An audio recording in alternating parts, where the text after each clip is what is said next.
I'm Ben Meiselas from the MeidasTouch network. The Department of Justice just got a major bust in their ongoing criminal investigation into those involved in the January 6th insurrection. And this one is always quite sad when you find out how the police were actually working with these insurrectionists, how some used their badge to help aid and abet this domestic terrorism. And the individual who was just arrested for multiple counts of obstruction of justice, just indicted by a grand jury in Washington, D.C., was a former lieutenant in the District of Columbia Metropolitan Police Department by the name of Shane Lamond. And Shane Lamond had over 500 separate text communications and encrypted chat communications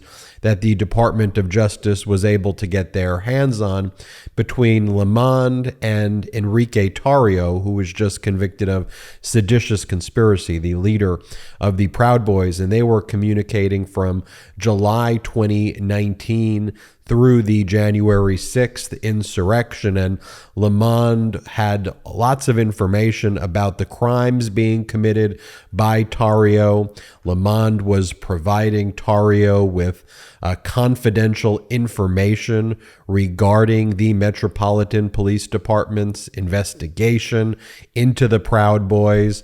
He was helping the Proud Boys try to avoid hate crime charges based on conduct they engaged in before the January 6th insurrection.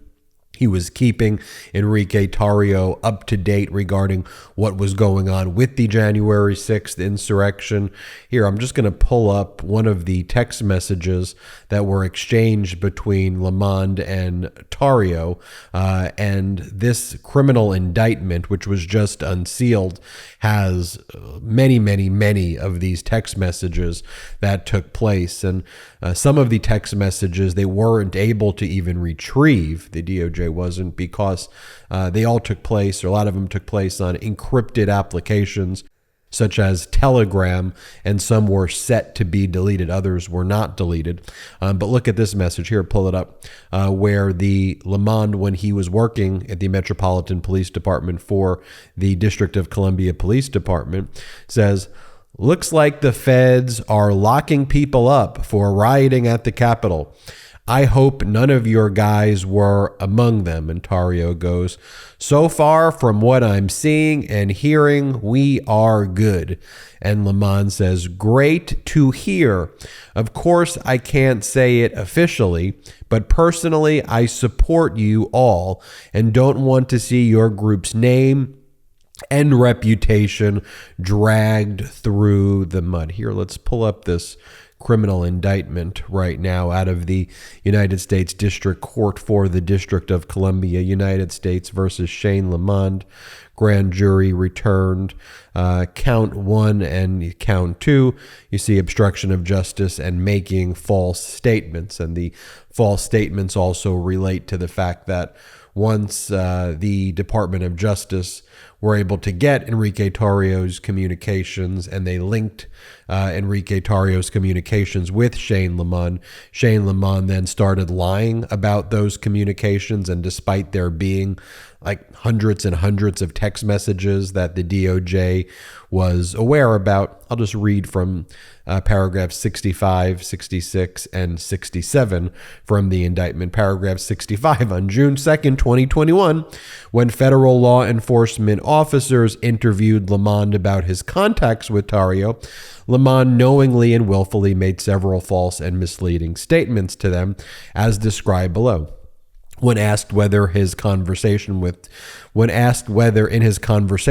Tarrio it was common for Tarrio to fish for information, Lamond responded, "No, not really. He never really asked questions about, what we were doing or anything. It was more, one-sided, with just him telling me, what their plans were." In fact, Lamond knew since at least July 2020, Lamond regularly provided sensitive law enforcement information question to Tario. Paragraph 67. When asked how he would typically communicate with Tario, Lamond misleadingly stated, either by phone or, I'm trying to think, never by email. I can't remember. I think sometimes it was by text too. I don't remember. When then asked specifically whether Lamond and Tario used Telegram or another encrypted messaging service, Lamond misleadingly stated, I think Telegram, maybe. In fact, as Lamond knew, by November 2020, Lamond and Tario communicated exclusively by Telegram, and the indictment points out and shows the messages. We're talking about hundreds and hundreds of messages. Just going through this indictment right here, I'll focus you on the key parts here, and then afterwards I want to speak more broadly with you about the Republicans wanting to defund the Department of Justice and defund the FBI specifically because of arrests like this, where the modern day MAGA Republican Party supports law enforcement officers engaging in a betrayal of their badge and disgracing their badge the way Shane Lamond did here, aiding and abetting domestic terrorists, seditious conspiracists like Enrique Tario. It says that Lamond supervised the intelligence branch of the Metropolitan Police Department's Homeland Security Bureau. Just think about the important job Lamond held. Like, not only was he a lieutenant, he supervised the intelligence branch of MPD's Homeland Security Bureau. And as the lieutenant in charge of the intelligence branch, Lamond's responsibilities included supervising MPD's efforts to gather information about the various potential terrorist threats in Washington, D.C. And so one of those included a December 2020 event where there were protests taking place and where people supportive of Black Lives Matter were there, and then where the Proud Boys and other terroristic groups showed up to try to threaten those groups. And so in connection with that incident, and you may remember this as well, Enrique Tario wasn't actually there during the January 6th insurrection in Washington, D.C. And the reason was because he was arrested in connection with burning Black Lives Matter banners.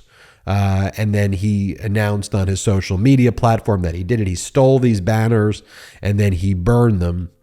He was eventually arrested for that, and then there was a court order precluding him from being in Washington, D.C. On January 6th in connection with his arrest for this incident that took place in December of 2020, where he and the Proud Boys stole these Black Lives Matter banners and ripped them up. And then, within this indictment, if you go to like paragraph 20, you'll see the types of conversations that they had. So around the time, Lamond told Tario, just giving you a heads up, there's a lot of attention at the bar right now. If it doesn't come down, they're going to shut the bar down. Just wanted to let you know, I heard the District of Columbia alcohol beverage regulation are already on scene. They talk about, this is on the evening of December 11th, Tario using Telegram informed Lamond that Tario and members of the Proud Boys, they were going to, quote, we're going to have a briefing tonight at 10:30 on the National Mall in Washington, D.C. It goes on to talk about more of these communications that they had. Lamond, for example, this is paragraph 30. Lamond says to Tario, hey, brother, did you call in an anonymous tip on MPD claiming responsibility for the banner burning? Tario, I did more than that. It's on my social media. Lamond, I got you. Someone called in an anonymous tip saying that you claimed responsibility for it. Tario, this wasn't a hate crime and I want to see it play out. Lamond, I'm curious to see what happens too. I will check with our criminal investigations division people if they have you on video.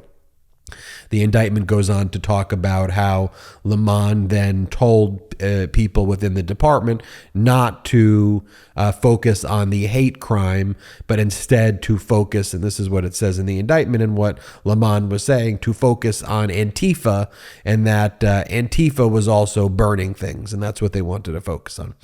On December 20th, 2020, from 4:40 p.m. to 4:51 p.m., Lamond and Tarrio exchanged the following encrypted message. Tarrio: Miami-Dade PD reached out. I'm going to use my fifth. I'll be in D.C. on the 6th. If you want to talk to me, they can see me there. If Metropolitan Police want to talk to me, they can see me there. Are they pushing the hate crime thing? Lamond: give me a call when you can. Tarrio: through here. And they, again, have conversations, again, focusing on trying to downgrade a hate crime to a misdemeanor. And then ultimately, even though Lamond was aware that Tarrio engaged in all this conduct because he admits to it in these encrypted messages, he doesn't tell anybody within his department, and he tries to cover up for Tarrio. And all these messages are here. Here's another message that they had.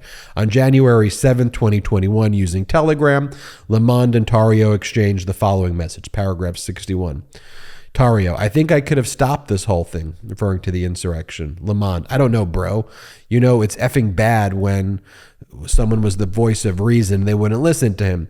He got on the bullhorn and urged everyone to stop attacking the police and march around the U.S. Capitol, and they ignored him. How you holding up? I checked your charges, and the possession of high-capacity mags is a felony. Tarrio responds: so gay. Tarrio says: yeah, but I have guys I can line up. He doesn't. LOL. Lamond: that's true. Yesterday was a total shit show. And they go on to talk about the insurrection. And again, the fact that you have a police officer demonstrating sympathy with the insurrection and trying to cover up for Enrique Tarrio, a terrorist, a domestic terrorist, is something that is so completely disappointing, shocking. But let's go to this other point I wanted to talk about.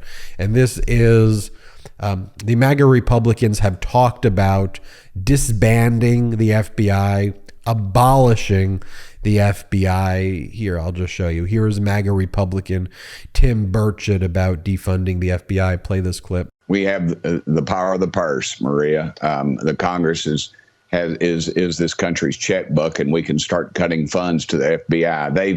They've bungled so many cases as of late, and they continue to do so. And their arrogance is such that I think it's not the rank and file FBI agents. They're generally very patriotic Americans.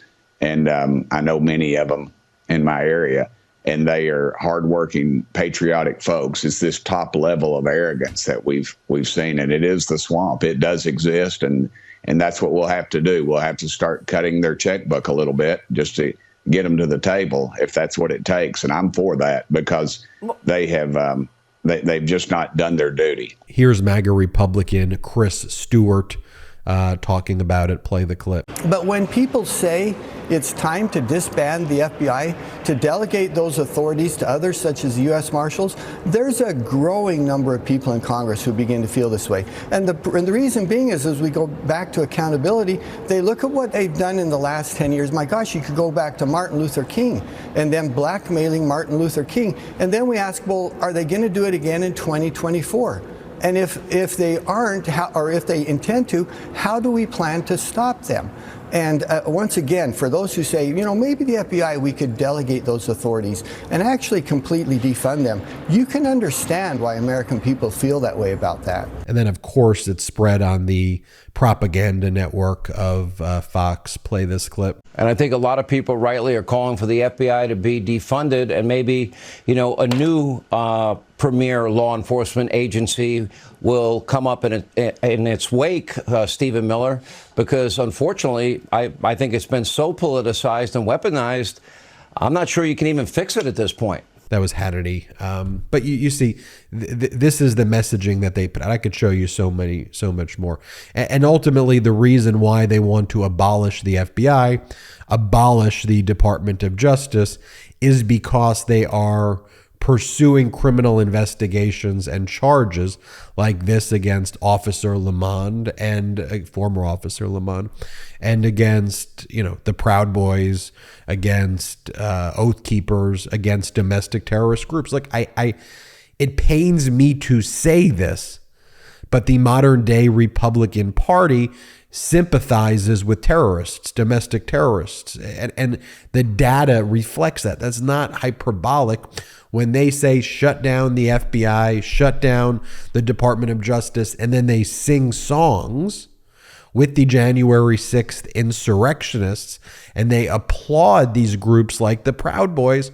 That is sympathizing with them. That's not a political position or trying to stir outrage. It's just the fact. They're out there singing songs with the January 6th choir. It's horrific, but it's because they want to enable criminal conduct, and specifically, it's arrests like this that they are very, very, very against, which is upsetting, deeply upsetting. Finally, I just want to give you this reminder. The sentencing dates in the Proud Boys January 6th case. Remember, most of them were convicted of seditious conspiracy.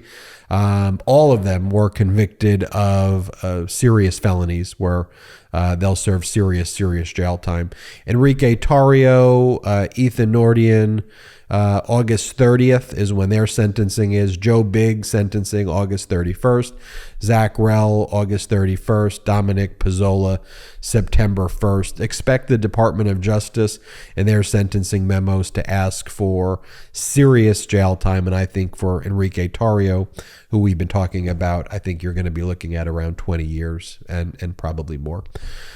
Till next time, I'm Ben Meiselas from the MeidasTouch Network. Hit subscribe. We're on our way to 1.5 million subscribers here, thanks to your awesome support. Check us out at patreon.com/MeidasTouch, patreon.com/MeidasTouch, for a lot of great membership stuff. No worries if you can't. Wherever you get your audio podcast, subscribe as well to the MeidasTouch podcast. Podcast numbers are doing great. Thank you for that. Hit subscribe on this YouTube channel and have a great day. Love this video? Then you'll love the MeidasTouch podcast. Listen as my brothers and I break down the latest news and chat with top political leaders on the fastest growing pro-democracy podcast in the world. New episodes drop every Tuesday and Friday. Add the MeidasTouch podcast right now wherever you listen to your podcasts.